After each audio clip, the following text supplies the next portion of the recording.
يوم ترى المؤمنين والمؤمنات يسعى نورهم بين أيديهم وبأيمانهم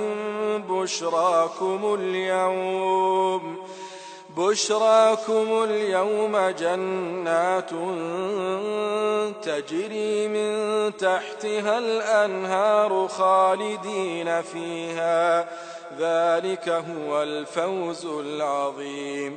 يوم يقول المنافقون والمنافقات للذين آمنوا انظرونا نقتبس من نوركم قيل ارجعوا وراءكم فالتمسوا نورا فضرب بينهم بسور له باب باطنه فيه الرحمة وظاهره من قبله العذاب ينادونهم ألم نكن معكم قالوا بلى ولكنكم فتنتم أنفسكم وتربصتم وارتبتم وغرتكم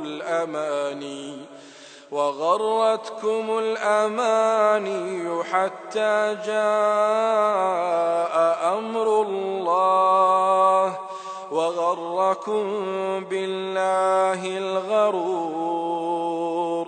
فاليوم لا يؤخذ منكم فدية ولا من الذين كفروا مأواكم النار هي مولاكم وبئس المصير.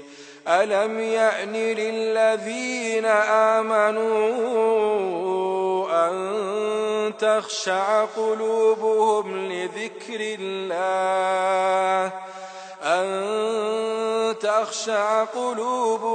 لذكر الله وما نزل من الحق ولا يكونوا كالذين أوتوا الكتاب من قبل فطال عليهم الأمد فقست قلوبهم وكثير منهم فاسقون.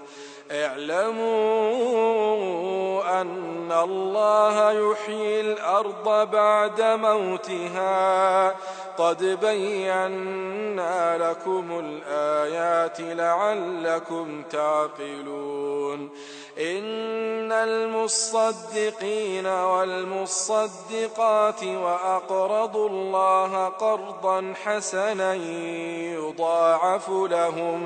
يضاعف لهم ولهم أجر كريم. والذين آمنوا بالله ورسله أولئك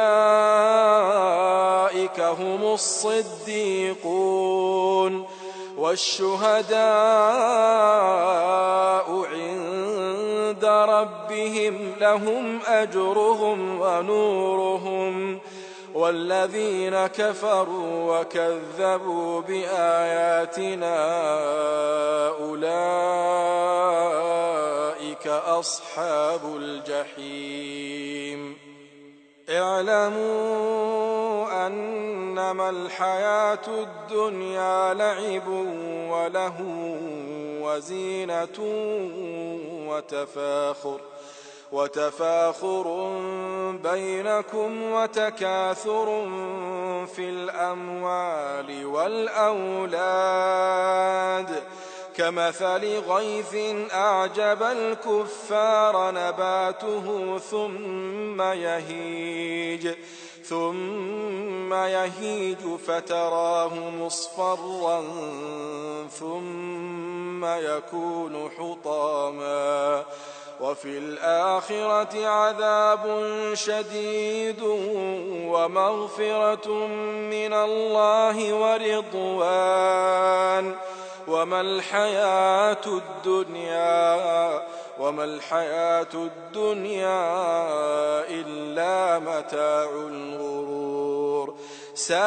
سابقوا إلى مغفرة من ربكم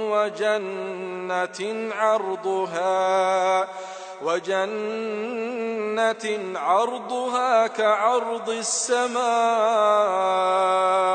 والأرض أعدت للذين آمنوا بالله ورسله ذلك فضل الله يؤتيه من يشاء والله ذو الفضل العظيم.